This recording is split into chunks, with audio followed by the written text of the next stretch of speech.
Hi everybody, this is Sally and welcome to Back to Basics. I am filling in because of the big storm that's hitting the East Coast for one of our vloggers who is safely tucked away and will probably be unable to upload a video. So, glad to fill in. It's a very good question this week.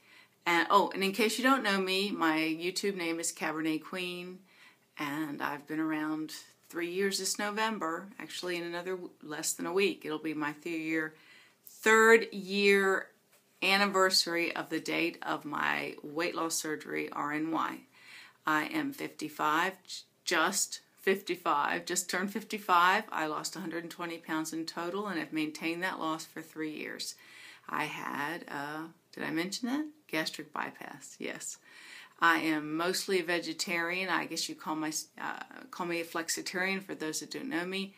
But that's enough about me.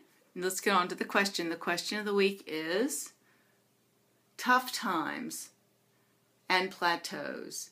How did you deal with them? Or how do you deal with them? Well, I thought about that. It's a two-pronged question. The first thing that came to my mind was plateaus. And I remember very clearly and it's very typical to go through a plateau. The first, my plateau hit pretty much February, and I'd had my surgery early November. So you usually hit a plateau about 6 months, not quite 6 months out. A few months out after surgery, body doesn't get, moves along pretty rapidly, and then all of a sudden it stalls. At least that was my experience. And it is hard, and I've seen people really struggle through plateaus. The way I dealt with it, and in hindsight, overall everything seemed successful to me in the end. But whether it really had a huge impact at that moment, I don't know. But what it did cause me to do was, reevaluate everything I was doing very carefully. Now, I ate pretty well, but I'd never gotten into the exercise thing, and that to the degree that I should have, because there are statistics that show that if you've had RNY, the first few months that you have had surgery, whatever you're doing exercise-wise counts like double the first 6 months. So if you're doing X amount, it's equal to double that. Sort of like the same way in reverse. Whatever you're eating, you're only absorbing half. Well, if you're exercising, you're doing double the amount. Your body's impacted double the amount. So don't waste those times not exercising the first 6 months out of surgery. So what I did was I made myself an agreement with myself to go to the gym every day. I joined a gym. There were classes in the morning. They were all included. And I told myself that I would need to go through every class they had on the roster, one at a time, to decide which were the right fit for me. And that the deal was, you didn't have to do them forever, but you had to go in them once. And once you entered the door, you could not leave. And it didn't matter whether you were mortified, embarrassed, falling over your own feet, passing out. You could not leave the class until it was over. And I stuck to that, and it helped me decide what classes I really, really liked and what classes weren't best for me, weren't suited to my body type, weren't suited to my age, weren't suited to my speed. So for whatever purpose, that was a big help. And it got my focus off the weight loss when I hit that plateau and onto building good habits, which is another thing that I would talk about. For me, when I hit plateaus or low points, I found the key for me was always to concentrate on the process.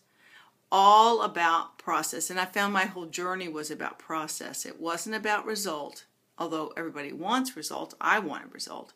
But for me, to focus on the actions that you take and being consistent, and let whatever happens from focusing on your daily actions, and only that, happen. Whatever happens, happens. You have no control of the amount of weight your body's going to drop. You can only control the choices you make daily.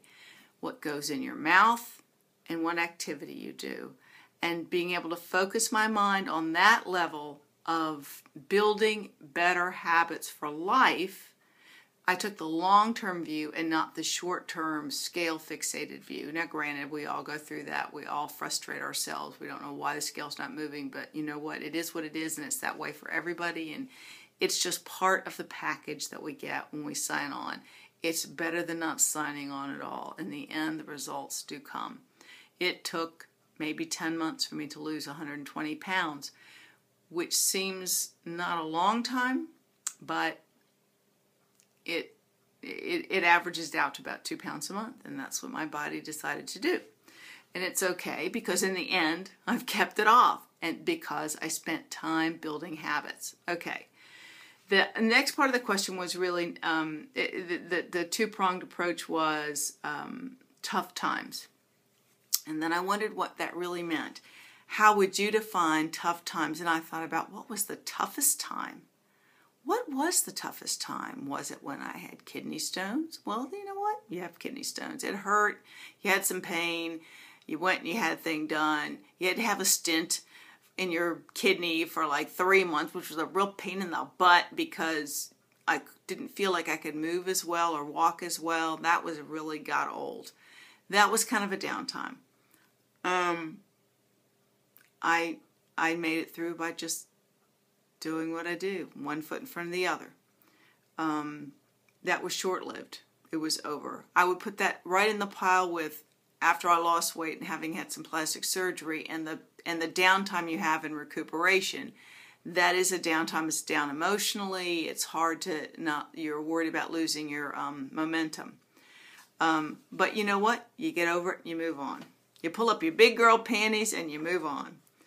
I would also say one of the hard times for me was a feeling of isolation I had within the WLS community, because I found out about month 3 that I just did not do meat well anymore. Meat did not agree with me. I was a gulper, and it didn't matter how many times I chewed, meat just sat there and I hated it. It made you not want to eat it. And I stopped eating meat, and I started to eat legumes and vegetables and things like that. And I couldn't talk about it. I was making videos. I felt like a fraud. I felt like I had to pretend, and I couldn't come out of the so-called vegetarian closet or flexitarian closet until I started to feel, because the message was constantly YouTube, protein first, protein first, protein first, and made you feel like there was some, excuse me, seriously wrong with you. But I felt in my gut that it was the right thing for me. And finally, I saw Dr. Garth Davis talk about the way you could eat, and that protein wasn't the end-all and be-all of everything, and it was important in the beginning, but it wasn't important always in the long term for everyone, and da-da-da-da. I think you should all go see Dr. Garth Davis and what he has to say about life as a flexitarian vegetarian. So when I was free to come out of the closet, I really rejoiced and felt like I could be honest with who I was and what I was doing. I still don't eat a lot of meat. I don't mind a little meat now and then, but it's not my first choice. It's just not my first choice of things to eat. And I'm perfectly healthy and I'm perfectly fine. And I think not eating the fat content in meat definitely has helped me keep my weight off.